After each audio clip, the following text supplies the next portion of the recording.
죽음을 통하여 죽음의 세력을 잡은 자 곧 마귀를 멸하시며 또 죽기를 무서워함으로 한평생 매여 종노릇하는 모든 자들을 놓아주려 하심이니 이는 확실히 천사들을 붙잡아 주려 하심이 아니요 오직 하나님의 아브라함의 자손을 붙들어 주려 하심이라. 아멘.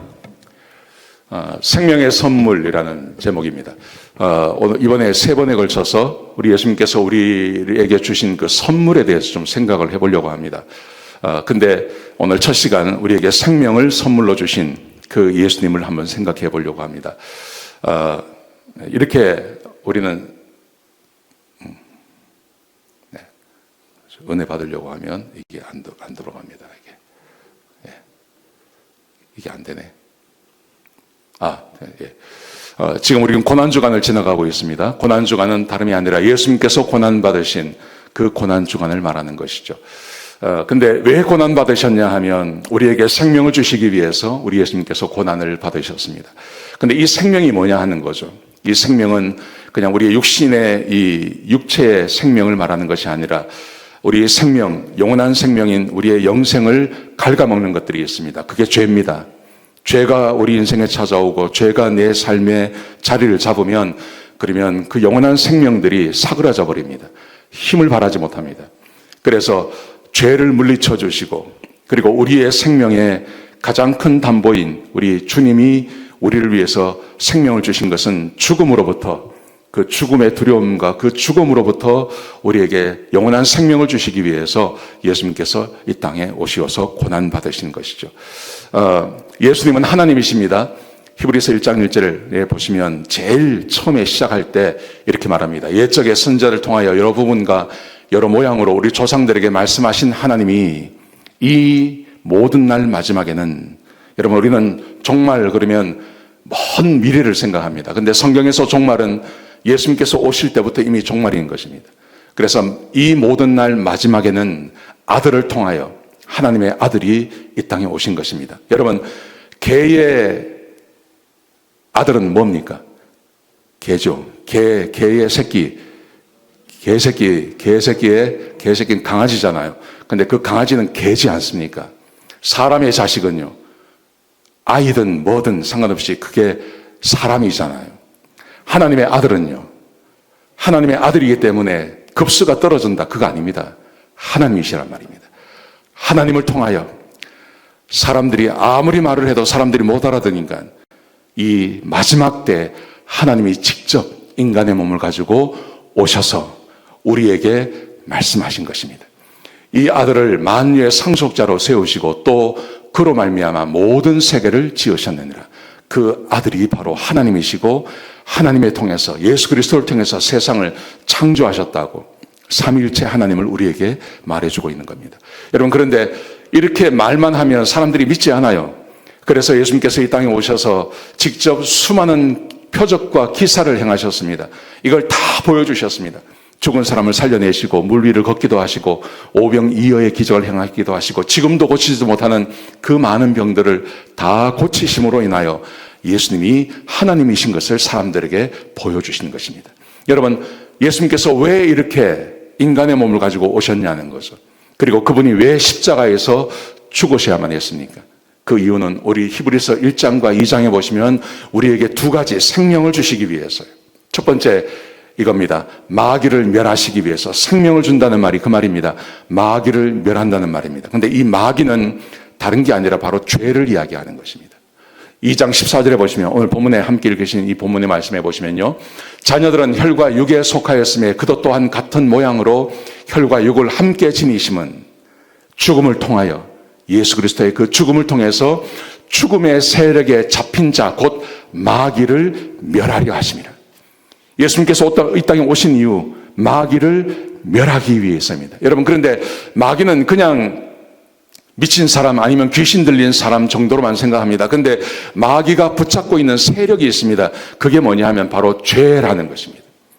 죄를 짓는 자마다 마귀에게 속하나니 하나님께서 아담을 창조하셨습니다. 죄 없는 상태로 창조하셨어요. 근데 마귀가 들어왔어요. 마귀가 들어와서 사람이 죄를 짓기 시작했습니다. 그래서 죄가 합법적으로 사람에게 들어오는 것입니다. 여러분 그래서 우리는 그냥 예수 믿으면 예수 믿는 사람, 아니면 아주 극악무도한 죄를 짓는 사람들은 무슨 마귀에게 붙잡혔다 이렇게 생각합니다. 여러분, 그런데 그렇지 않습니다. 하나님의 자녀 아니면 세상에서 그냥 죄를 짓고 사는 모든 사람들은 다 마귀의 권속, 마귀의 자녀들인 것입니다.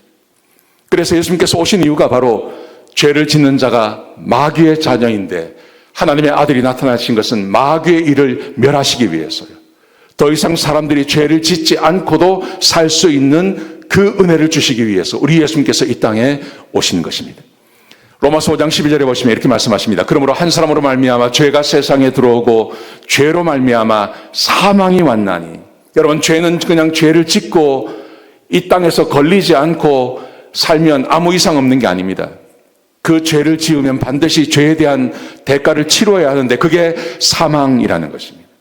죄로 인해서 사망이 들어왔는데 사망이 모든 사람들에게 다 왔대요. 이것은 그냥 육신적인 죽음만을 말하는 게 아닙니다. 성경에서 사망이라는 그것은 바로 지옥 가는 것을 말하는 것입니다. 사망과 음부도 불못에 던져지니 이것은 둘째 사망 곧 불못이라. 성경이 말하는 사망이라는 것은 육체적인 죽음을 말하지 않습니다. 성경이 말하는 사망이라는 것은 영원한 사망, 그것은 불못에 들어가는, 지옥에 들어가는 그걸 이야기하는 것입니다. 여러분, 죄를 지으면요, 사람은 반드시 지옥 가야 합니다. 우리 예수님께서 이 땅에 왜 오셨냐 하면 그 죄를 짓지 않게 하려고, 지옥에 가는 사람들을 지옥 가지 않게 하실 뿐만 아니라 죄를 짓지 않게 하시려고요. 왜냐하면 지옥이라는 것은 죽어서만 가는 게 아닙니다.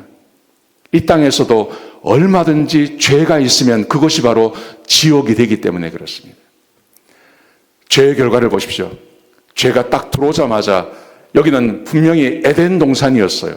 근데 에덴 동산이었는데 에덴 동산이 지옥이 됩니다. 여러분, 그곳에 있던 조금 전까지만 하더라도, 죄를 짓기 전까지만 하더라도 아담과 하와는 두려움이라는 게 없었습니다. 그런데 갑자기 죄를 짓자마자 아담에게, 하와에게 두려움이 찾아왔어요. 두려움이. 여러분, 두려움 겪어보셨습니까? 두려움이 찾아오면요, 거기가 지옥이에요. 무섭고 떨리고 밖에도 못 나가고요. 그런 사람들이 있지 않습니까? 미국이라고 하는 이 캘리포니아, 이 좋은 곳에 살면서도 막 암흑같이 만들어 놓고 방 안에서 나오지도 못하는 사람이 있습니다. 막 무섭고 밖에 나가면 죽을 것 같고 이런 사람들이 있습니다. 여러분, 이게 바로 지옥인 것입니다. 에덴 동산이 지옥이 된 것입니다. 가정이 지옥이 되었습니다. 에덴 동산만 지옥이 된 게 아니라 아담과 하와가 얼마나 사이가 좋았습니까? 아담이 하와를 보자마자 이는 내 뼈 중에 뼈고 내 살 중에 살이라고 했는데 죄를 짓자마자 예수님께서, 하나님께서 찾아오시니까 책임 전가하지 않습니까? 하나님께 책임 전가합니다. 당신이 만들어주신 저 여자가 나로 하여금 죄를 짓게 만들었습니다. 책임 전가하죠. 거기다가 부부관계에 불신이 생기지 않습니까? 저 여자 때문에 내가 죄를 지었습니다. 가정이 지옥이 되어버리는 거예요. 그러게다가 사는 게 지옥이 되어버렸습니다. 노동의 고통을 겪게 되었습니다. 땀을 흘려야 된다. 여러분, 제가 대학 다닐 때, 그때 80년대, 70년대, 80년대 한국에 한참 그 민주화 운동 막 하고 이럴 때요. 그때 늘 했던 말이 그 말입니다. 제가 대학 다닐 때 들었던 말이 이 말입니다. 노동은 아름답다. 노동은 아름답다. 공장 가서 일하는 것은 아름다운 것이다. 노동자는 아름답다. 개뿔, 아름답긴 뭐가 아름다워요? 공장 가서 일하는 게 뭐가 아름다워요? 내가 군대 딱 가보니까 알겠더라고요. 와, 이거 육체노동하고 사는 것은 이거 안 되겠다, 이거. 그게 뭐가 아름답습니까? 육체노동하는 게 뭐가 아름답습니까? 될 수 있으면 땀 안 흘리고 사는 게 좋은 거 아닙니까? 헬스장 가서 하는 거 말고요. 땀을 뻘뻘 흘리며 막 육체노동하고 사는 게 얼마나 힘들고 어렵습니까? 그래서 우리는 한국에 있는 거 다 그만두고 여기 와가지고 내 아들, 딸이라도 그렇게 살지 말라고 우리가 여기 온 거 아닙니까? 그런데 이 사람들은 원래 노동할 필요가 없었던 사람들이에요.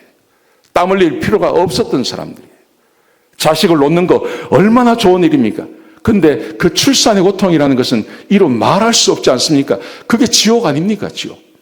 근데 이 지옥이 왜 찾아왔나요? 죄가 인생에 들어오자마자 가정이 지옥이 되고 일터가 지옥이 되고 삶의 현장이 지옥이 되고 부부관계가 지옥이 되고 그리고 고귀한 생명을 낳는 그 순간이 지옥이 되어버린 것입니다. 죄로 인하여서. 지옥 간다고 지옥이 아닙니다. 이미 지옥은 이 땅에서 시작이 되어진 것입니다. 그래서 결국은 가정이 분열되고 고통과 갈등이 계속해서 생겨나지 않습니까? 이게 죄의 결과인 것입니다. 죄는 영원히 떠나지 않습니다. 그 죄는요, 점점 확대 재생산을 합니다. 아담과 하와는 그냥 하나님 앞에 범죄하는 하나님과의 언약을 깨어버리는 그 정도 죄를 지었습니다. 그런데 그의 아들에 내려가니까 가정 전체에 이 죄가 감염이 되지 않습니까? 그래서 가인이 자기 동생을 죽여버리는 거예요. 죽일 이유도 없었어요. 그게 그냥 질투하는 한마음 때문에 그냥 자기 동생을 죽여버리는 이런 황당한 일이 벌어지지 않습니까? 여기는 더한 지옥이 이때가 아담이 하와가 다 살아 있었어요. 자기 자식이 자기 자식을 때려 죽이는 겁니다. 완전히 지옥이죠. 죄가 찾아오니까 완전히 지옥이 돼버린 것입니다. 여러분, 이게 더 괴롭고 힘든 게 아담은 알았을 것입니다. 왜 가인이 이런 죄를 짓는지요? 자기가 범죄하고 죄를 지어서 이 죄에 대한 죄가 전이 되어져서요. 자기 아들이 또 다른 아들을 죽이는 이 역사가 일어났어요. 그 마음이 얼마나 괴롭겠습니까? 지옥이 따로 없는 것이죠. 삼손의 가정을 생각해 보십시오. 삼손의 아버지가 똑바로 살지 않지 않습니까? 그래서 하나님께서 그 많은 은혜를 주셨는데 삼손의 가정에 지옥이 벌어지지 않습니까? 다윗도 마찬가지 아닙니까? 여러분, 죄라는 것은 그냥 한 대로 끝나는 게 아닙니다, 이게. 반드시 죄가 가정 가운데 들어오고 아버지에게, 어머니에게 죄가 들어오면 그것은요, 밑으로 내려가게 되어 있는 거예요. 다윗의 가정을 보십시오. 다윗이 바세바를 범하고 그런 죄를 지었을 때 하나님께서 너의 자녀의, 너의 집안에 이런 일이 벌어질 거라고 이야기하지 않습니까? 그래서 자기 아들이 자기 딸을 강간하고 배다른 아들이 그 아들을 죽이고 가정 가운데 이런 일이 막 벌어지고 있는 거예요. 여러분, 이 다윗이 그냥 하나님께서 용서하셨지만요, 그 죄에 대한 대가는 다 치르고 산 겁니다. 사실은 다윗은 자기가 범죄하고 그 죄가 자기 가정 가운데 들어왔을 때 그때부터 이 사람은 지옥의 삶을 살았던 것입니다. 여러분, 이게 얼마나 무서운지 모릅니다. 여러분, 이게 죄의 현실인 것입니다. 그래서 예수님께서 왜 오셨냐 하면요, 이런 죄의 사슬을 끊어내기 위해서요. 더 이상 가정 가운데, 한 심령들 가운데 한 사람 한 사람 하나님께서 만드신 그 한 영혼들이 더 이상 죄의 노예가 되지 않고 죄에 대한 대가를 치름으로 이 땅에서 지옥을 살지 않게 하시려고요. 그리고 지옥 가지 않게 하시려고 우리 예수님께서 이 땅에 오신 것입니다. 피카소 아시죠? 피카소. 저는 피카소가 굉장히 옛날 사람인 줄 알았는데요. 1900년도 같이 살았어요. 1973년도에 죽었더라고요, 이 사람이요. 이 사람이 이 옆에 오른쪽에 있는 게 그의 작품 중에 하나입니다. 마리 테레즈 발테르라고 하는 자기 부인 중에 한 명이에요. 저 여자의 초상화를 그린 거예요, 저게요. 2021년에 라스베가스에서 저게 팔렸거든요. 얼마에 팔렸냐면 4,050만 불. 그림 하나 4,050만 불에 저게 팔린 거예요. 별로 놀라지도 않죠, 그죠? 근데 그날요, 이 사람의 작품이 11점이 팔렸는데 그 11점이 얼마에 팔렸냐면 1억 890만 달러에 팔린 거예요. 대단하지 않습니까? 정말 대단한 거죠. 자, 그런데 피카소를 가만히 보니까 이 피카소가 이 사람인데 마리나라고 하는 그 손녀가 있었어요. 손녀. 피카소의 손녀. 이 손녀가 자기 할아버지죠. 할아버지 피카소가 어떻게 살았는지에 대한 책을 하나 쓴 거예요. 근데 거기 보시면요. 피카소가 23살부터 죽을 때까지 92세까지 무려 마누라가 7명이 있었던 거예요. 7명. 그런데요. 가만히 보세요. 제일 앞에, 이름 밑에 제일 앞에 있는 게요. 결혼할 때 여자의 나이예요. 그 옆에 갈로 치는 거 있죠. 그게 피카소의 나이예요. 23살 때 23살짜리를 만났어요. 그리고 8년 살다가 그 다음에 헤어졌어요.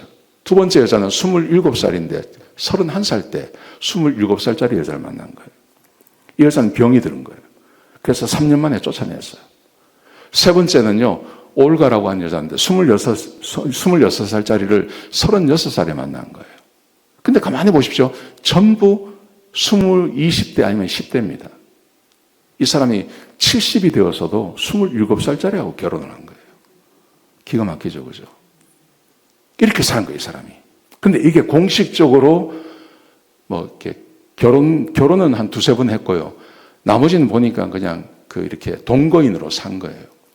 그런데 이거는 공식적으로 몇 년을 같이 함께 보낸 사람이고 그 사이에 수도 없는 여자들이 있었던 거예요. 이 사람이 이렇게 사는 겁니다. 그래서 92세까지 살았다, 이 사람이. 92세까지 살았는데 문제가 뭐냐 하면 이 피카소하고 같이 살았던 사람들 중에 제대로 산 사람이 하나도 없는 거예요. 딱 한 사람. 여섯 번째 보시면 프랑수아즈 질로라고 하는 사람이 있어요. 모든 여자들은요, 피카소가 다 찼어요. 몇 년 데리고 살다가 차버리는 거예요. 그리고 다른 여자 만나는 거예요. 근데 저 질로라고 하는 여자는요, 유일하게 피카소를 찬 여자인 거예요. 저 여자 혼자 제대로 살고, 나머지는요, 전부 자살하거나 정신병 걸리거나 엉망진창으로 사는 거예요. 자, 그런데 이 책을 쓴 마리나 피카소가 누구냐 하면 세 번째에 보시면 올가라는 사람이 있잖아요. 올가. 저 올가가 러시아 여자인데 저 여자의 아들의 그러니까 손녀딸이에요. 손녀딸. 이 사람이 피카소가 어떤 사람인지에 대해서 자세하게 쓴 거예요. 이렇게 이야기를 합니다.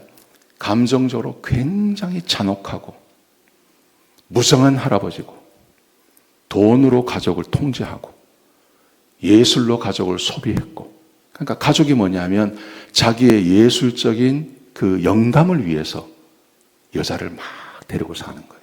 자기는 그래야 영감이 떠오른다고 이야기하는 거예요. 가족이 그런 거라는 거예요. 거기다가 죽음 이후에도 가족을 분열시켰다. 저게 무슨 말이냐 그랬더니 유언을 안 한 거예요. 유언을.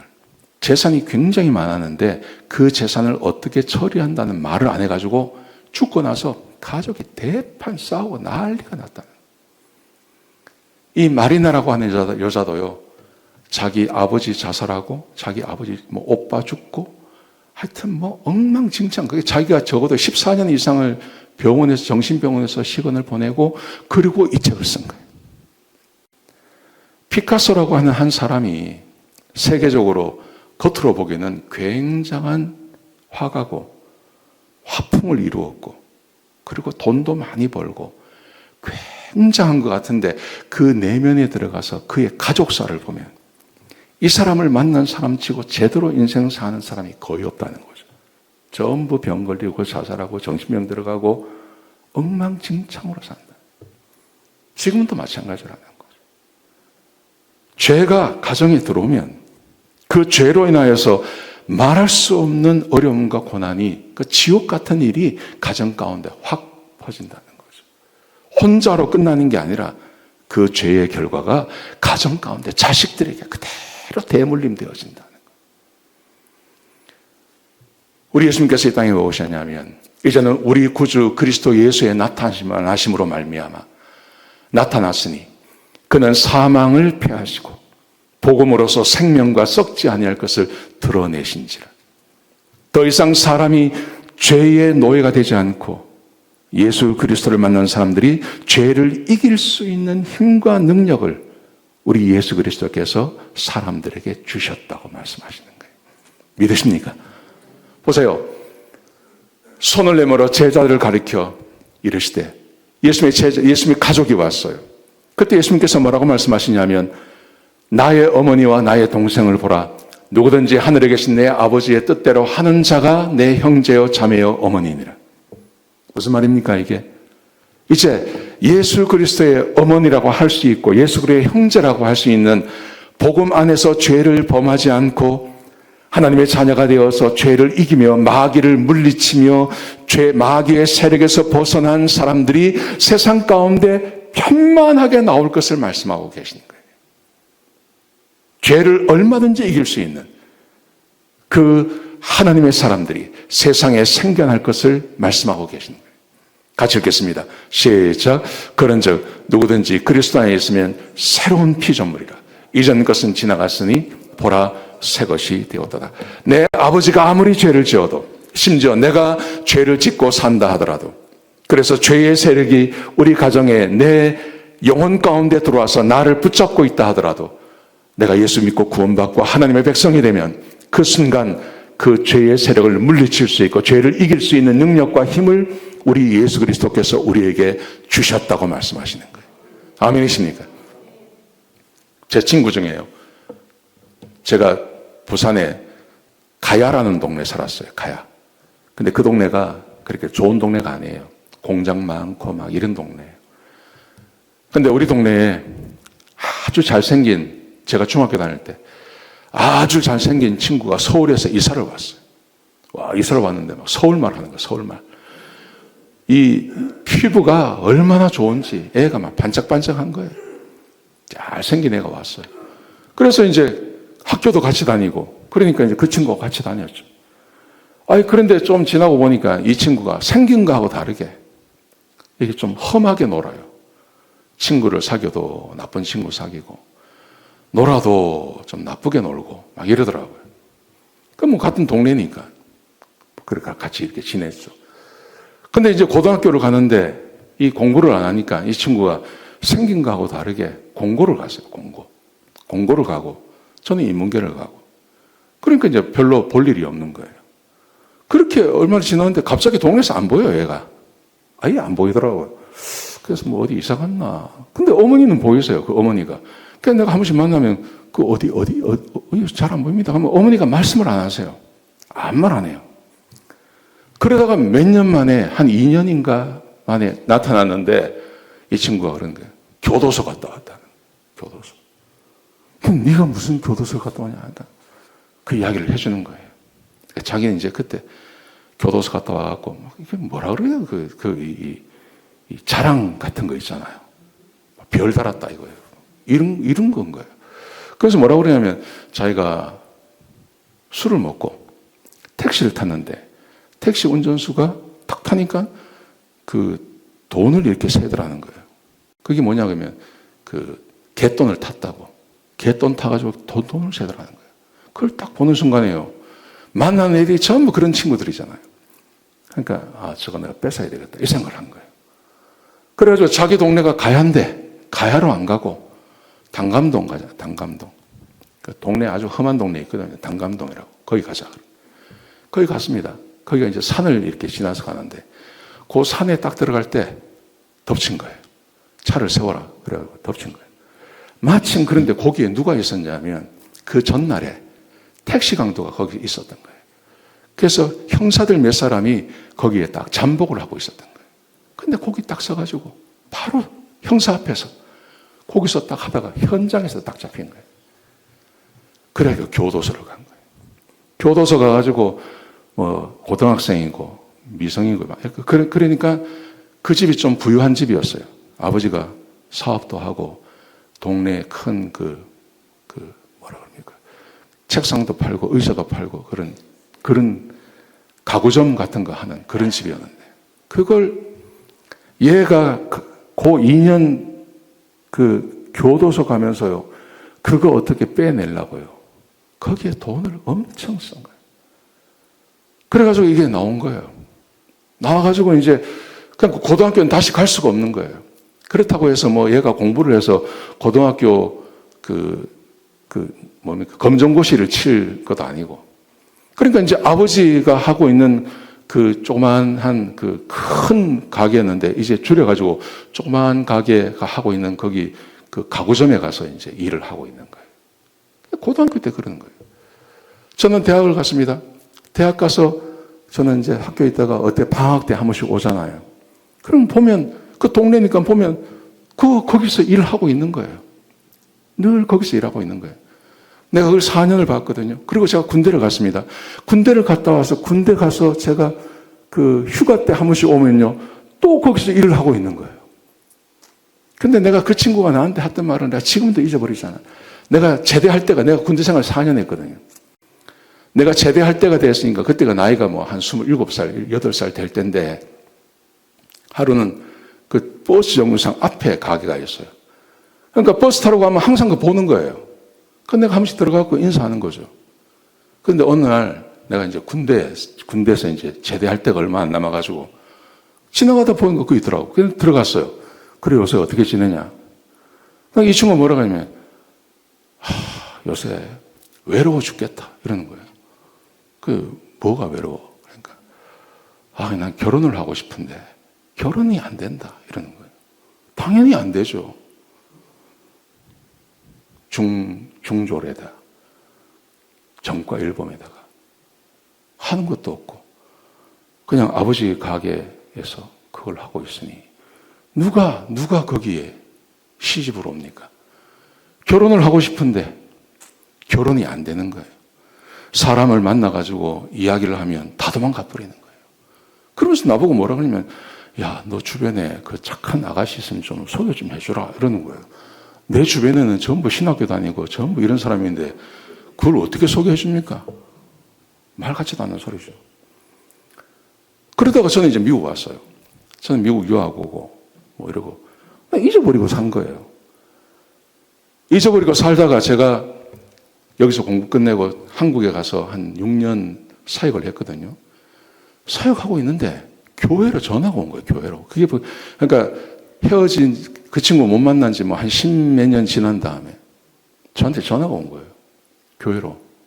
그 전화 받으니까 뭐 최 목사 뭐 이러더니 나 누구야? 이러는데 그 친구인 거예요. 그 네가 어떻게 전화했냐? 그러니까 이 친구가 뭐라 그러냐면 그래 나 지금 부산 떠나서 내가 지금 여기 구미에 와 있다. 거기서 뭐 하는데? 그러니까 여기서 내가 중장비 뭐 이런 걸 한다 그러더라고. 그래. 근데 그때는 이제 애가 어리니까 그래 뭐 네 결혼했나 이런 걸 물어봐야 되는데 그 친구랑 내가 물어보지를 못하겠는 거예요. 그러니 나한테 그래 내가 자주 전화할게 이러면서 딱 끊는 거예요. 그리고 이제 그 다음 얼마 또 잊어버리고 있는데 또 전화가 왔어요. 그래서 두 번째 전화 왔을 때 그래 어떻게 지내나 하니까 잘 지낸다. 그러면서 뭐라 그러냐면 결혼도 했고 애도 있다 이러는 거예요. 그래? 이제 그 다음에 내가 목사니까 그래 너 그래 교회는 좀 나가나 어쩌나 이러니까 우리 애기 엄마가 아주 교회 열심히 나간다. 아주 교회 열심히 나가고 나도 따라서 조금 나간다 이러더라고. 열심히 나가나? 그러니까 에이 뭐 나는 뭐 그냥 우리 집 사람 가는데 내가 그냥 따라 나간다 이러더라고요. 그래서 내가 예수 믿는 아가씨 만났구나. 이건 거예요, 이거. 새로운 피조물이 됐다는 게 그건 거예요. 그 다음에 내가 계속 전화를 해보니까 이 친구가 부산에서 아가씨를 만나가지고 그 아가씨 따라서 구미로 왔는데 구미에서 그 아가씨가 교회를 나가고 이 친구도 교회를 따라 나가고 그리고 하나님께서 조금 풀어주신 거예요. 그래서 중장비 있잖아요. 중장비를 몇 대 가지고 그거 가지고 한참 구미 막 이런데 공장 짓고 하는 게 많으니까 거기서 그 일을 하는 거예요. 내가 잊어버리고 있다가 이 말씀 묵상하는데 그 친구가 생각나는 거예요. 피카소 개판으로 살지 않습니까? 근데 그 친구는 지가 개판이었거든요. 지가 완전히 중학교 때부터 그 짓을 하고 돌아다녔으니 고등학교 때 교도소 갔다 왔으면 끝난 거죠. 그거는. 근데 어떻게 예수 믿는 자매 만나서 가정을 이루고 그 자매 따라서 교회 나가고 그래서 은혜 받았는지 뭐 그건 내가 잘 모르겠는데 하여튼 교회를 출석하고 있는 거야 이 친구가. 교회 갈 친구 아니거든요. 하나님께서 그런 영혼, 그런 막대 먹은 영혼 하나 구원해가지고 하나님께서 새로운 가정을 이루시고 그 한 사람을 통해서 또 가정을 이루시고 또 그 가정을 아름답게 추구해 나가시고 여러분 이게 예수님께서 십자가에서 죽으시고 부활하신 목적이라는 거죠. 믿으십니까? 하나님께서 그 일 하시는 거예요. 그 일 하시는 거예요. 그런 적 누구든지 그리스도 안에 있으면 새로운 피조물이라. 이전 것은 지나갔으니 보라 새 것이 되었도다. 여러분, 세상에서 아무리 그럴듯하게 보여도 말입니다. 그 가장이 죄짓고 범죄하고 죄짓고 범죄하고 그러면 반드시 그 가정 가운데 죄의 결과를 따먹게 되어 있습니다. 여러분, 예수 믿지 않고 사는 사람들, 죄 안 짓고 살려고 애쓰는 사람이 어디 있습니까? 세상이 다 죄바닥인데요. 죄를 짓는 자는 마귀에게 속하나니 마귀는 처음부터 범죄함이라. 하나님의 아들이 나타나신 것은 마귀의 일을 멸하려 하심이라. 하나님께로부터 난 자마다 죄를 짓지 아니하나니 이는 하나님의 씨가 그 속에 거함이요 그도 범죄하지 못하는 것은 하나님께로부터 났습니다. 아멘? 아멘이십니까?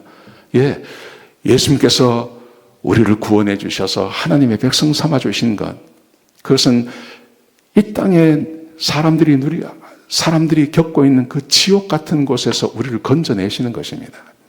그리고 이 땅에서 천국을 누리게 하시려고요. 예수님께서 십자가에서 죽으시고 부활하신 것입니다. 두 번째로 죽음의 고통에서 우리를 해방하시기 위하심이죠. 오늘 본문에 보시면 또 죽기를 무서워함으로 한평생 매여 종노릇하는 모든 자들을 놓아주려 하심이라. 여러분, 세상에서 제일 무서운 게 죽는 거 아닙니까? 죽기를 무서워해서 한평생 종노릇하는 사람들, 죽지 않으려고요 애쓰는 사람들, 이 사람들을 놓아주려 하심이라. 무슨 말이냐면 죽음이 무언지를 우리에게 가르쳐 주신다는 말입니다. 이는 확실히 천사들을 붙들어 주려 하심이 아니요 오직 하나님의 자손을 붙들어 주려 하심이라. 예수 믿고 구원받은 하나님의 백성들에게 죽음이 뭔지, 죽음 이후의 삶이 무엇인지를 가르쳐 주시는 것, 이게 예수님께서 이 땅에 오셔서 우리에게 해 주신 일이라는 것이죠. 여러분, 사람이 죽음을 두려워하는 이유가 뭐냐? 제가 챗GPT한테 물어봤어요. 그랬더니 이렇게 이야기합니다. 죽음 이후에 대해서 알 수 없기 때문에. 누구도 모른다는 거죠. 왜 죽음이 두려우냐? 죽고 나서 뭐가 있는지 모른다는 겁니다. 어디 가는지도 모른다는 겁니다. 그래서 사람들이 두려워한다는 거죠. 두 번째로 단절과 이별이라는 거예요. 죽으면 내가 사랑하는 사람들 다 놓고 가는 거 아닙니까? 다시는 못 보는 거 아닙니까? 이게 얼마나 무섭습니까? 아무리 사랑하는 사람, 아무리 좋아하는 사람이라 하더라도 죽으면 그 시신은요, 태우거나 땅에 묻어야 돼요. 저는 우리 아버지 일찍 돌아가셨어요. 60이 되려지게 돌아가셨어요. 워낙 5년 동안 파킨슨 병을 앓으셨기 때문에 돌아가신 게 낫겠다는 생각이 들더라고요, 제가. 그래서 돌아가시기 바로 직전에 우리가 공부하다가 한국에 잠깐 나갔어요. 나갔는데 아버님이 돌아가신 거예요. 한편 잘 됐다 싶더라고요. 한편 잘 됐다. 천국 가시니까 잘 됐다. 이 생각이 들었어요, 제가. 그래서 장례하는데 마음이 슬프지 않았어요. 입관할 때도 괜찮았고 다 괜찮았어요. 그런데 이제 우리 아버님을 하관하는데 우리 고향에 갔는데요. 경기도 광주거든요. 그날따라 눈이 그렇게 오는 거예요. 우리 할아버지 할머니 그 옆에 우리 아버님 묘지를 파놨는데 관이 그 안에 들어가는데요. 죽겠더라고요, 제가. 와, 죽겠더라고요, 사람. 아버지만 거기 들어가시는 거예요. 우리는 다 돌아와야 되는 거예요. 아, 죽겠더라고요, 제가. 내가 얼마나 울었는지 몰라요. 죽음은 그런 거거든요. 그래서 무서운 거예요, 이게. 고통스러운 과정이 있는 거예요. 그냥 깨끗하게 죽는 게 아니지 않습니까? 사람이. 죽을 때 사람들 죽어가는 것을 많이 보지 않습니까? 얼마나 고통스럽게 그렇게 죽어가는지 몰라요. 그래 두려운 거예요. 심판에 대한 두려움이 있는 거예요. 아무리 독한 사람이라 하더라도, 아무리 무신론자고 뭐 죽으면 끝이라 해도요, 사람들의 이 영혼 가운데 하나님께서 하나님을 심겨 놓으셨어요. 하나님에 대한 이미지를 심겨 놓으셨어요. 하나님의 형상으로 태어난 겁니다, 사람이.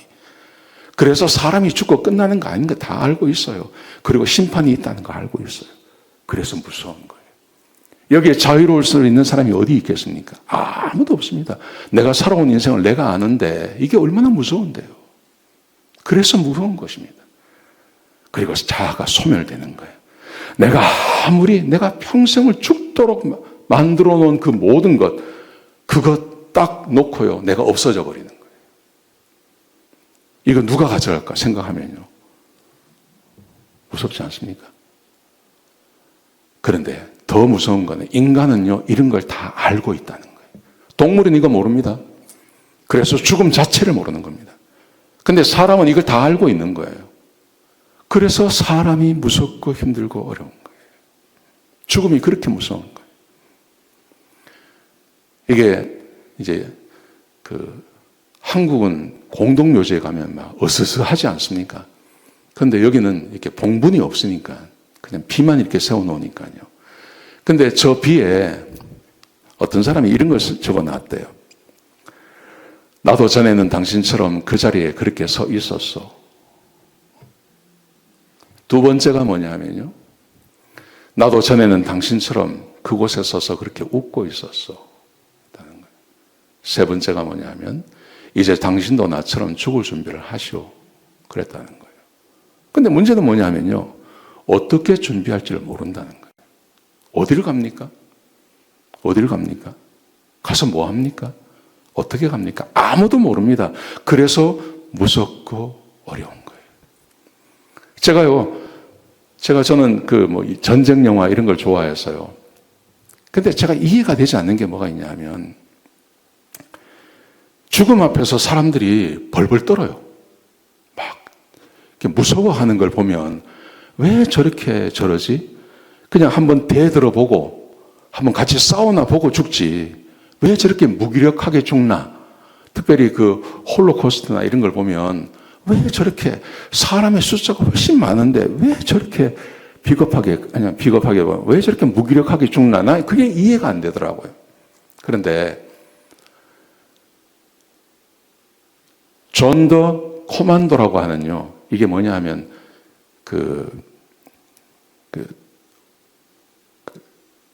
홀로코스트를 할 때, 수용소에서 수용되어진 유대인들 가운데 어떤 사람들을 골라가지고, 이 사람들이 무슨 일을 하냐 하면, 그렇게 죽은 사람들, 소각장이나 이런 데서 죽은 사람들을 시체를 처리하는 사람, 그 처리하는 사람을 독일 말로 존더 코만도라고 그랬대요. 특수부대 이런 뜻이랍니다. 그런 걸 했대요. 근데요, 존더 코만도가 다른 사람들보다 조금 더 산대요. 다른 사람들을 딱 들어오면요, 홀로코스트 거기 딱 들어오면 처음에 딱 구분해서 병들거나 이런 사람들을 그냥 한 번에 다 죽여버린대요. 근데 죽고 나면 그 사람들은 이제 시체 처리하는 일을 이 사람들이 하는 거예요. 근데 이 시체 처리하는 사람을 살려놓으면 안 되잖아요. 그러니까 어떻게 하냐면 짧으면 3개월, 길면 1년이래요. 그래서 3개월 내에 존더 코만도를 한 번에 싹 다 죽여버린대요. 한 번에. 이걸 알아, 사람들이. 이걸 아는 거예요. 내 목숨은 3개월 있다 죽거나 6개월 있다 죽거나 길어야 1년이다. 이걸 안다는 거예요, 사람들이. 그런데 다른 사람들보다는 조금 더 사는 거래요, 그게. 이게 얼마나 비참합니까? 근데 이 사람들이 남겼던 글이 있어요. 그 글을 보십시오. 나는 죽음의 한복판에 있지만 살아있다. 여기에 희망을 거는 거예요. 나 아직도 살아있다. 여기에 희망을 거는 거예요. 살고 싶었다. 이유는 없었다. 그냥 살고 싶었다. 죽는 게 그렇게 겁이 났다는 거예요. 어디 가는지도 모르고, 우리 같으면 죽으면 편할 것 같은데, 저 죽음의 현장에 있는 사람들은 그렇지가 않다는 거예요. 죽음이 너무너무 무섭고, 살아있다는 게 너무 좋고, 이게 죽음 앞에 있는 사람들의 심정이라는 거예요. 왜 그러냐, 왜? 왜냐하면 어디 가는지를 모르는 거예요. 죽음 이후의 세상에 대해서 모르는 거예요. 그래서 사람들이 죽음을 그렇게 두려워하는 거예요. 여러분, 그런데 예수님께서 오셔서 예수님의 말씀 안에서 우리에게 죽음에 대한 모든 것을 다 가르쳐 주셨어요. 보세요. 예수님께서 가르쳐 주신 죽음이 있습니다. 죽음이 끝이 아니라는 걸 딱 가르쳐 주세요. 이렇게 말씀하세요. 이르시되 물러가라. 이 소녀가 죽은 것이 아니라 잔다 하시니. 죽었어요. 분명히 죽었어요. 회당장의 딸이 죽었어요. 근데 죽지 않았다고 이야기하는 거예요. 죽은 거 아니야. 죽고 끝나는 거 아니야. 죽은 거 아니야. 예수님께서는 죽음을 그렇게 심각하게 생각하지 않으세요. 죽음 이후에 다른 세상이 있음을 말씀하시는 거예요. 요한복음 5장 28절에 보시면 예수님께서 마지막 때를 이렇게 말합니다. 무덤 속에 있는 자가 다 그의 음성을 들을 때가 오나니 선한 일을 행하는 자는 생명의 부활로, 그리고 악한 일을 행하는 자는 심판의 부활로 나오리라. 죽고 끝나는 게 아니야. 이걸 먼저 말씀하세요. 이 말씀을 계속 하세요. 두 번째로 예수님께서 하신 것이 있습니다. 죽은 다음에 어디에 가는지도 예수님께서 말씀해 주십니다. 요한복음 14장 1절입니다. 예수님께서 자꾸 죽는다고 하시죠. 제자들이 예수님이 죽는다고 하니까 무서워하는 거예요. 그래서 예수님께서 이 말씀을 하시는 겁니다. 너희는 마음에 근심하지 말라. 하나님을 믿으니 또 나를 믿으라. 내 아버지 집에 거할 곳이 많도다. 어디예요? 내 아버지 집. 여러분, 하나님의 자녀들이 어디로 갑니까? 하나님 아버지의 집으로 간다는 거예요. 그렇지 않으면 너희에게 일렀으리라. 내가 너희를 위하여 거처를 예비하라고 하노니 가서 너희를 위하여 거처를 예비하면 내가 다시 와서 너희를 내게로 영접하여 나 있는 곳에 너희도 있게 하리라. 하나님과 예수님과 함께 거하는 그곳에 우리가 간다고 이야기하는 거예요. 여러분, 제가 우리 아버지 그렇게 떠나보내고 그 다음에 제가 목사이기 때문에 장례식만요 내가 수백 번을 했을 겁니다. 수백 번. 근데 내가 그때마다 유가족에게 하는 말이 있어요. 어디 갔는지 안다는 거예요. 우리는 어디 갔는지 압니다. 이분이 어디 가셨는지 압니다. 하나님 아버지의 집에 가셨습니다. 그리고 나도 예수 믿고 잘 믿고 살면 반드시 그 하나님 아버지의 집에 갑니다. 그리고 다시 만납니다. 이게 우리의 소망이 되는 거예요. 아멘이십니까? 예수님께서 제자들에게 이거 가르쳐 주신 거예요. 우리가 어디 가는지를 가르쳐 주시는 거예요. 어디 가는지만 알아도 두렵지가 않아요. 세 번째로 죽음 이후의 상태, 거기 가서 어떻게 사는지도 우리 예수님께서 여러 군데서 말씀하셨어요. 특별히 고린도후서에 보시면 사도 바울이 이렇게 말합니다. 만일 땅에 있는 우리 장막집이 무너지면 하나님께서 지으신 집, 곧 손으로 지은 것이 아니요 하늘에 있는 영원한 집이 우리에 있는 줄 아느니라. 장막집, 이걸 장막이라고 하지 않습니까? 이 죽음을 땅에 있는 우리의 장막이 무너졌다 이렇게 말하는 거예요. 죽었다고 말하지 않고 지금 임시로 쓰고 있는 텐트, 이 장막이라는 텐트라는 말이거든요. 텐트가 시간이 지나면 거두든지 무너져 버리죠. 그러면 하늘에 있는 영원한 집이 우리에게 있는 줄 아느라. 하나님이 지으신, 하나님께서 손수 지으신 새로운 몸, 그 몸을 우리에게 주신다고 말씀하시는 거예요. 좋지 않습니까? 대부분 우리 성도님들 돌아가실 때 이제 연세가 많아서서 돌아가시면 마지막 모습이 기억에 남아요. 마지막 모습이 기억에 남는데 그게 너무 비참해. 내 아버지가, 내 어머니가, 내 남편이, 내 아내가 마지막 모습이 그게 기억에 남아. 근데 한 가지 확실한 것은 여기서 하신 말씀이 뭡니까? 그거 아니라는 거야. 그 모습으로 천국 가는 게 아니고 그 모습과는 비교가 되지 않는 하나님께서 손으로 직접 만드신 그 몸을 우리에게 주신다고 말씀하시는 거죠. 얼마나 좋겠습니까? 그 몸이 얼마나 좋겠어요. 그 몸을 받아서 영원히 하나님과 함께 사는 것, 그게 죽음이라는 거예요. 두려울 거 없지 않습니까? 그렇지 않습니까? 저도 올해 61인데요. 옛날에 운동을 하고 나면요, 기분이 좋았어요. 근데 요새는 기분만 좋아. 옛날에는 기분도 좋고 몸도 개운하고 이랬는데 요새는요, 기분만 좋아, 기분만. 그리고 온몸이 다 아파, 온몸이. 자전거를 타도 그렇고. 제가 달리기 한다 그랬잖아요. 제가요, 이제 달리기 못합니다, 이제. 왜 못하냐면 허리가 아파가지고요. 작년에 제가 컨디션이 너무 좋은 거예요, 그날따라. 그래서 그날요, 한 10몇 킬로를 뛰었어요. 엄청 많이 뛰었어요. 좋더라고. 그날 저녁부터 허리가 아파가지고요, 3일 동안 일어나질 못했어요. 얼마나 아픈지. 난 그래서 그 다리가 뛰어서 그런지 몰랐어요. 근데 뛰면 뛸수록 다리가 저려오는데 지금은 어떤 상태냐면 제가 한 7, 8km 뛰잖아요. 그러면요, 여기 이렇게 서면요, 이렇게 가만히 서 있잖아요. 그러면 다리가 마비가 와요. 그래서 여기서 저기를 못 걸어가요. 그래서요, 이제는 뛰는 거 못해요. 뛰는 건 포기했어요. 그러니까 자전거 타보니까 자전거는 괜찮더라고요. 이게 텐트인 거예요, 텐트. 이게 텐트인 거예요.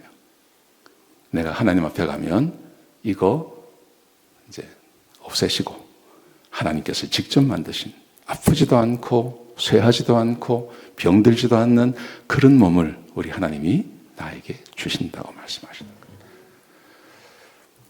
죽음 이후의 삶이 진짜 삶이라고 말씀하십니다. 베드로전서에 보시면요, 우리 주 예수 그리스도의 아버지 하나님을 찬송하리로다. 그의 많으신 긍휼대로 예수 그리스도를 죽은 자 가운데서 부활하게 하심으로 말미암아 우리를 거듭나게 하사 산 소망이 있게 하시며, 여기서 거듭나게 하사 산 소망이란 말이 진짜 소망이란 말이에요. 진짜 소망. 썩지 않고 더럽지 않고 쇠하지 아니한 유업을 있게 하시나니. 이 땅에 있는 모든 것은 다 썩습니다. 다 더러워집니다. 다 쇠해집니다. 어떤 것도 영원한 것은 없습니다. 그런데 영원한 그것을 우리에게 주시는데 그게 어디 있냐면 하늘에 간직되어진 거라는 거예요. 우리가 하나님 앞에 가면 진짜 좋은 것 우리에게 주신다는 겁니다. 보십시오. 고린도전서는 이렇게 말합니다.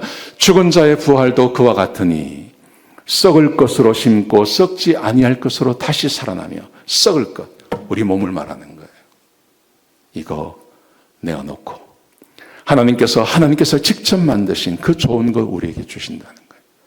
욕된 것, 여기서 욕된 것이라는 것은 치욕스러운 것. 어떤 분들은 얼굴이 치욕스러운 분이 계시지 않습니까? 어떤 분들은 능력이 안 돼. 어떤 분들은 건강이 안 좋아. 그래서 사람마다 다 치욕스러운 게 있는 거예요. 그런데 그 치욕스러운 것 다 제해버리시고 하나님께서 영광스러운 것, 가장 좋은 것. 얼굴이 치욕스러우신 분들은 하나님께서 장동건보다 더 이쁜 얼굴 우리에게 주시고, 하여튼 그렇게 하나님께서 다 주신다는 거예요. 약한 것으로 심고 강한 것으로 다시 살아나며 90이 되고 이렇게 하면 약하잖아요. 그죠? 가면 갈수록 약해지지 않습니까? 근데 그 약한 것 다 제해버리시고 하나님께서 강한 것 주시고, 육의 몸으로 심고 신령한 것으로 다시 살아나니 육의 몸이 있은즉 또 영의 몸도 있느니라. 믿으십니까? 예, 하나님께서 지으신 그 완전한 것, 그거 하나님께서 우리에게 주신다고 말씀하시는 거예요. 여러분, 그러므로 말입니다. 죽음 이후의 삶이 진짜 삶이라는 거예요. 이게 진짜라는 거예요. 그리고 어떻게 천국 갈 수 있는지도 우리에게 말씀해 주십니다. 같이 읽겠습니다. 시작. 영접하는 자, 곧 그 이름을 믿는 자들에게는 하나님의 자녀가 되는 권세를 주셨으니 이는 혈통으로나 육정으로나 사람의 뜻으로 나지 아니하고 오직 하나님께로부터 난 자들이니라. 어떻게 천국 갑니까? 예수님을 영접한 사람들, 영접하는 자, 곧 그 이름을 믿는 자. 예, 내가 죄인입니다. 예수님께서 나를 위해서 십자가에서 죽으시고 부활하시고 나를 구원해 주셨습니다.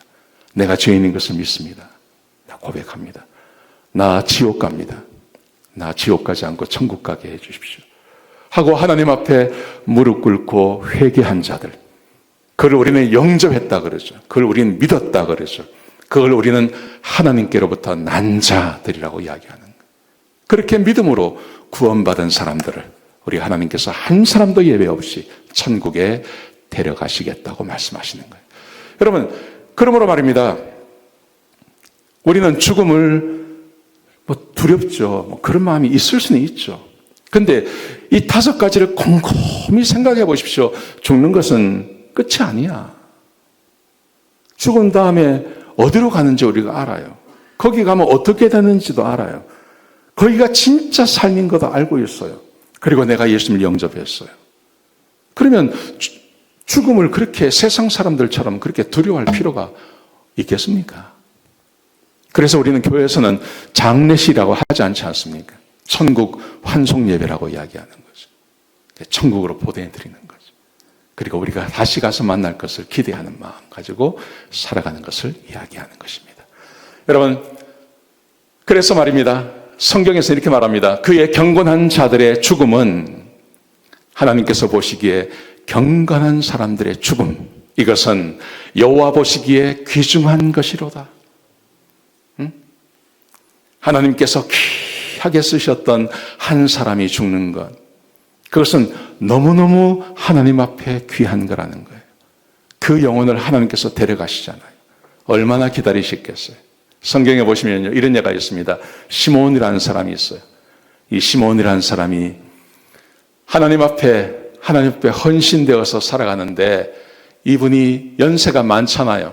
연세가 많은데 어느 날 그분에게 하나님께서 계시를 주셨는데, 예수 그리스도를 보기 전까지는 너는 못 죽는다 하셨다는 거예요. 근데 예수님께서 오신 거예요. 그 예수님을 알아본 거죠. 그 예수님을 알아보니까 이 사람이 뭐라 그래요? 29절에 보시면, 주제여 하나님이시여 이제는 말씀하신 대로 종을 평안히 놓아주시는도다. 하나님, 내 영혼 거두어가 주옵소서. 내가 주님 앞에 가서 영원히 천국에서 하나님과 함께 살기를 소망합니다. 여러분, 죽음이 이렇게 우리에게 오는 거예요. 여러분, 그러므로 진짜 예수 믿고 성령이 함께 하시고 하나님의 말씀으로 무장되어진 사람들은 죽음을 두려워하지 않습니다. 아멘? 예, 이 시몬처럼요. 여러분, 우리에게 이 모든 것을 주시기 위해서, 이 모든 은혜를 우리에게 허락하기 위해서 우리 예수님께서 고난받으시고 십자가에서 죽으신 것입니다. 같이 한번 읽겠습니다. 시작. 그러므로 그가 범사의 형제들과 같이 되심이 마땅하도다. 이는 하나님의 일에 자비하고 신실한 대제사장이 되어 백성의 죄를 속량하려 하심이라. 그가 시험을 받아 고난을 받으셨은즉 시험 받는 자들을 능히 도우실 수 있느니라. 우리 예수께서 십자가에서 죽으시고 부활하셨으므로 우리의 죄를 속량하시고 우리에게 죄를 이기는 힘과 그리고 더 이상 죽음을 두려워하지 아니하는 그 은혜를 우리에게 허락해 주신 것입니다. 여러분, 이게 한번 듣는다고 해서 해결되는 문제는 아니지 않습니까? 근데 이걸 알고는 있어야죠. 아, 내가 죄를 이길 수 있다. 내가 하나님 백성 되었지. 아, 내가 언젠가 죽을 텐데 내가 그 두려워할 필요 없다. 내가 얼마든지 죽음을 이겨낼 수 있다. 이 믿음 가지고 사는 것. 이게 저는 믿음 안에 사는 거라고 생각합니다. 오늘 하루, 오늘 내일 아침, 내일 다시 모일 때까지 이 믿음 가지고 하루를 보내시는 저와 여러분 되시길 주의 이름으로 축복합니다.